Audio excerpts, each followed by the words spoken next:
আসসালামু আলাইকুম, স্বাগত জানাচ্ছি প্রজন্ম টেলিভিশনের প্রাইম নিউজে। সাথে আছি আমি তানজিলা টুইঙ্কেল। শুরুতেই থাকছে গোল্ডেন এজ হোম কেয়ার সংবাদ শিরোনাম। কারাগারে ইমরান খানের মৃত্যুর গুজব, দেখা করতে চেয়ে হামলার শিকার 3 বোন। গাজা পুনর্গঠনে একসঙ্গে কাজ করতে এগিয়ে আসলো তুরস্ক ও দক্ষিণ আফ্রিকা। শেখ হাসিনা ও কামালের মৃত্যুদণ্ডের পূর্ণাঙ্গ রায় প্রকাশ। ডেঙ্গুতে মৃত্যু বেড়ে 370, আরো 615 জন হাসপাতালে। অর্থ আত্মসাৎ ও শিডিউল ফাঁসানোর অভিযোগে মামলা হচ্ছে তিশার বিরুদ্ধে। এতক্ষণ শুনছিলেন শিরোনাম, এবার বিস্তারিত। পাকিস্তানের সাবেক প্রধানমন্ত্রী ইমরান খান কারাগারে মারা গেছেন বলে গুজব ছড়িয়ে পড়েছে। এর মধ্যেই পাকিস্তান তেহরিক-ই-ইনসাফ দলের এই প্রতিষ্ঠাতার 3 বোন অভিযোগ করেছেন গত 3 সপ্তাহেরও বেশি সময় ধরে ইমরান খানের সঙ্গে তাদের সাক্ষাৎ করতে দেওয়া হয়নি এবং তারা ভাইয়ের সঙ্গে সাক্ষাতের দাবি জানাতে গিয়ে রাওয়ালপিন্ডির আদিয়ালা কারাগারের সামনে পুলিশের নৃশংস হামলার শিকার হয়েছেন। ইমরানের দল পিটিআই বলছে, কারাগারের বাইরে শান্তিপূর্ণভাবে বসে থাকা অবস্থায় পুলিশের হামলার শিকার হয়েছেন সাবেক প্রধানমন্ত্রীর 3 বোন ও সমর্থকরা। ইমরান খানের সঙ্গে সাক্ষাতের দাবি তোলাই ছিল তাদের অপরাধ। এই নৃশংস পুলিশি হামলা নিরপেক্ষ তদন্ত দাবি করছে দলটি। পাঞ্জাব পুলিশের প্রধান উসমান আনোয়ারকে লেখা এক চিঠিতে ইমরান খানের 3 বোন বলেছেন, পুলিশ বিনা উস্কানিতে নৃশংস ও পরিকল্পিত হামলা চালিয়েছে। নরিন নিয়াজি খান বলেন, আমরা তার শারীরিক অবস্থা নিয়ে উদ্বেগ জানিয়ে শান্তিপূর্ণভাবে প্রতিবাদ করেছি। আমরা রাস্তা অবরোধ করিনি, জনসাধারণের চলাচলে বাধা দেইনি, এমনকি বেআইনি কোনো কাজ করিনি। তারপরেও কারাগারের সামনে এলাকায় স্ট্রিট লাইট বন্ধ করে দেওয়া হয়। এর পরপরই পাঞ্জাব পুলিশের সদস্যরা আমাদের ওপর নৃশংস ও পরিকল্পিত হামলা চালান। তিনি বলেন, 71 বছর বয়সে আমাকে চুল ধরে টেনে মাটিতে ফেলে দেওয়া হয়, রাস্তার উপর ফেলে মারধর করেছে পুলিশ। এতে দৃশ্যমান আঘাতের সম্মুখীন হয়েছি আমি। কারাগারের বাইরে থাকা অন্যান্য নারী সমর্থককেও পুলিশ মারধর করে টেনে হিঁচড়ে নিয়ে যায় উল্লেখ করে নরিন খান আরও বলেন, পুলিশের আচরণ 3 বছর ধরে শান্তিপূর্ণভাবে প্রতিবাদকারী নাগরিকদের বিরুদ্ধে ব্যবহৃত নির্বিচার বল প্রয়োগের অংশ ছিল। তিনি বলেন, পুলিশের আচরণ সম্পূর্ণরূপে অপরাধমূলক, অবৈধ, নৈতিকভাবে নিন্দনীয় ছিল না এবং গণতান্ত্রিক সমাজে যে কোনো আইন প্রয়োগকারী সংস্থার মৌলিক কর্তব্যের সরাসরি পরিপন্থী ছিল না। অবিলম্বে এই নৃশংস হামলার সঙ্গে জড়িত সকল পুলিশ কর্মীর বিরুদ্ধে ব্যবস্থা গ্রহণ করুন। ফিলিস্তিনের গাজার পুনর্গঠন সহ বিশ্বের বিভিন্ন অঞ্চলে একই সঙ্গে কাজ করতে যাচ্ছে তুরস্ক ও দক্ষিণ আফ্রিকা। বিশেষ করে গাজার বিষয়ে 2 দেশ একই অবস্থানে বলে জানিয়েছেন তুরস্কের প্রেসিডেন্ট রিসেপ তাইয়েপ এরদোয়ান। সোমবার আঙ্কারায় দক্ষিণ কোরিয়ার প্রেসিডেন্ট লি জে মিয়ং এর সঙ্গে বৈঠকের পর যৌথ সংবাদ সম্মেলনে একথা বলেন তিনি। এরদোয়ান বলেন, দেশ দুটি আফ্রিকা, মধ্য এশিয়া এবং সিরিয়া ও গাজার পুনর্গঠনে সহযোগিতা করবে। গাজার বিষয়ে তারা একমত, যুদ্ধবিরতি বজায় রেখে নিরীহ মানুষ হত্যা বন্ধ ও দ্বিরাষ্ট্র সমাধান বাস্তবায়ন করতে হবে। এরদোয়ান পুনর্ব্যক্ত করেন, 1967 সালের সীমারেখা ও পূর্ব জেরুজালেমকে রাজধানী রেখে স্বাধীন ও সার্বভৌম ফিলিস্তিন রাষ্ট্র প্রতিষ্ঠা করা জরুরি। তিনি বন্ধু ও মিত্র দেশগুলোকেও ফিলিস্তিনকে স্বীকৃতি দিতে আহ্বান জানান। সিরিয়ার সঙ্গে কূটনৈতিক সম্পর্ক স্থাপনে দক্ষিণ কোরিয়ার তৎপরতাকে স্বাগত জানান এরদোয়ান। আরও বলেন, রাশিয়া ইউক্রেন যুদ্ধ শেষ করতে স্থায়ী শান্তি প্রচেষ্টা অব্যাহত থাকবে। সংবাদ সম্মেলনের পর এরদোয়ান লির সম্মানে একটি ডিনার আয়োজন করেন, যেখানে 1950 থেকে 1953 সালের কোরিয়ান যুদ্ধে অংশ নেয়া তুর্কি যোদ্ধারা উপস্থিত ছিলেন। রিপিট, দক্ষিণ কোরিয়ার প্রেসিডেন্ট লি বলেন, 2 দেশের কৌশলগত অংশীদারিত্ব আরও শক্তিশালী হবে, যা ভবিষ্যৎ প্রজন্মের জন্য কার্যকর ভূমিকা রাখবে।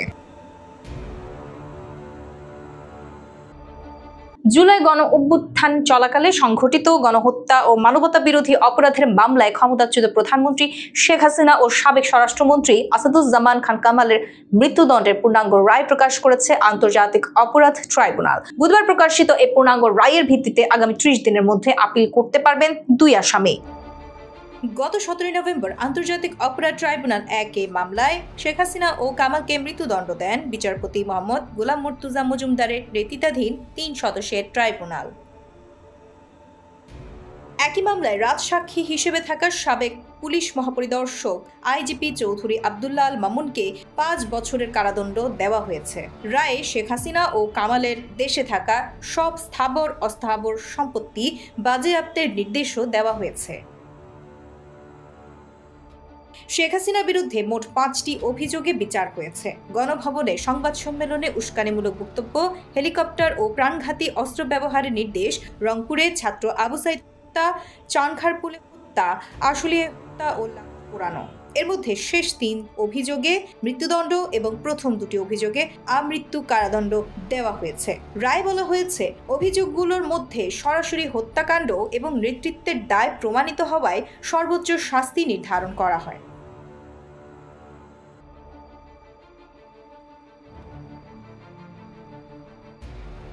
রাজধানীতে ভয়াবহ রূপ ধারণ করেছে ডেঙ্গুতে আক্রান্ত হয়ে গত 24 ঘন্টায় আরো 3 জনের মৃত্যু হয়েছে। একই সময় সারা দেশে 615 জন মশাবাহিত এই রোগে আক্রান্ত হয়ে বিভিন্ন হাসপাতালে ভর্তি হয়েছেন। বুধবার স্বাস্থ্য অধিদপ্তরের হেলথ ইমার্জেন্সি অপারেশন সেন্টার ও কন্ট্রোল রুম থেকে পাঠানো ডেঙ্গু বিষয়ক এক সংবাদ বিজ্ঞপ্তিতে এ তথ্য নিশ্চিত করা হয়। বিজ্ঞপ্তিতে আরও বলা হয়, গত 24 ঘন্টায় ডেঙ্গু আক্রান্ত হয়ে হাসপাতালে ভর্তি রোগীর মধ্যে বরিশাল বিভাগে 77 জন, চট্টগ্রাম বিভাগে 85 জন, ঢাকা বিভাগে 128 জন, ঢাকা উত্তর সিটি কর্পোরেশনের 126 জন, ঢাকা দক্ষিণ সিটি কর্পোরেশনের 103 জন, খুলনা বিভাগে 37 জন, ময়মনসিংহ বিভাগে 34 জন, রাজশাহী বিভাগে 22 জন এবং সিলেট বিভাগে 3 জন রয়েছেন। 24 ঘন্টায় 682 জন ডেঙ্গু রোগী হাসপাতাল থেকে ছাড়পত্র পেয়েছেন। চলতি বছরে এ পর্যন্ত মোট 89,631 জন রোগী হাসপাতাল থেকে ছাড়পত্র পেয়েছেন। চলতি বছরে এ পর্যন্ত মোট ডেঙ্গু আক্রান্ত হয়েছেন 92,217 জন। এর মধ্যে 62.2% পুরুষ এবং 37.7% নারী। এবার ফিরছি বিনোদনের সংবাদ দিয়ে। অর্থাৎ আত্মসাৎ ও শিডিউল ফাঁসানোর অভিযোগ পাল্টা অস্বীকার এবং সবশেষে ভয়েস রেকর্ড ফাঁস অভিনেত্রী তানজিন তিশা ও কলকাতার সিনেমা ভালোবাসার মরশুমের প্রযোজক শরীফ খানের দণ্ড এবার গড়াচ্ছে আদালতে। ভুয়া অজুহাত ও মিথ্যাচারের অভিযোগ তুলে এবার তিশার বিরুদ্ধে মামলা করার চূড়ান্ত সিদ্ধান্ত নিয়েছেন ভারতীয় এই প্রযোজক। এরই মধ্যে গণমাধ্যমে হাতে আসা তিশার ভয়েস রেকর্ড ফাঁসের পর বিষয়টি নিয়ে তোলপাড় শুরু হয়েছে। বুধবার প্রযোজক শরীফ খান নিশ্চিত করেছেন তিনি খুব শিগগিরই তিশার বিরুদ্ধে আইনি ব্যবস্থা নিতে যাচ্ছেন। শরীফ খান বলেন, আমি অনেক ধৈর্য ধরেছি, ভদ্রভাবে টাকা ফেরত চেয়েছি, কিন্তু তিনি উল্টো মিথ্যাচার করে যাচ্ছেন। আমার কাছে সব প্রমাণ থাকার পরও তিনি নিজেকে নির্দোষ দাবি করে আমাকে অপেশাদার বানানোর চেষ্টা করেছেন।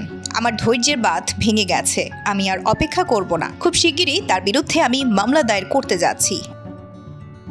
প্রযোজক আরও জানান, সিনেমার চুক্তি ভঙ্গ, আর্থিক ক্ষতি সাধন এবং মানহানির অভিযোগে তিনি এই আইনি পদক্ষেপ নিচ্ছেন। তিনি বলেন, চুক্তির সময় তাকে যে 4.5 লাখ টাকা দেওয়া হয়েছিল তা ফেরত তো দেয়নি, উল্টো আমার প্রজেক্টের বিপুল ক্ষতি করেছেন।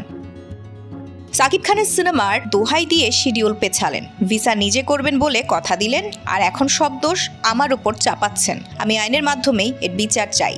উল্লেখ্য, এর আগে তানজিন তিশার দাবি করেছিলেন প্রযোজক ভিসা করাতে ব্যর্থ হওয়ায় তিনি কাজটি করতে পারেননি এবং তার বিরুদ্ধে আনা অর্থ আত্মসাতের অভিযোগ ফালতু। একটি সংবাদ মাধ্যমের হাতে আসা ভয়েস রেকর্ডে তিশাকে বলতে শোনা যায় তিনি সাকিব খানের সিনেমার জন্য কলকাতার সিনেমার শিডিউল পেছাতে চান এবং ভিসার ব্যবস্থা তিনি নিজেই করবেন। এই অডিও ফাঁসের পর প্রযোজকের মামলার হুঁশিয়ারি তিশার জন্য নতুন আইনি জটিলতা তৈরি করতে পারে বলে ধারণা করছেন সংশ্লিষ্টরা।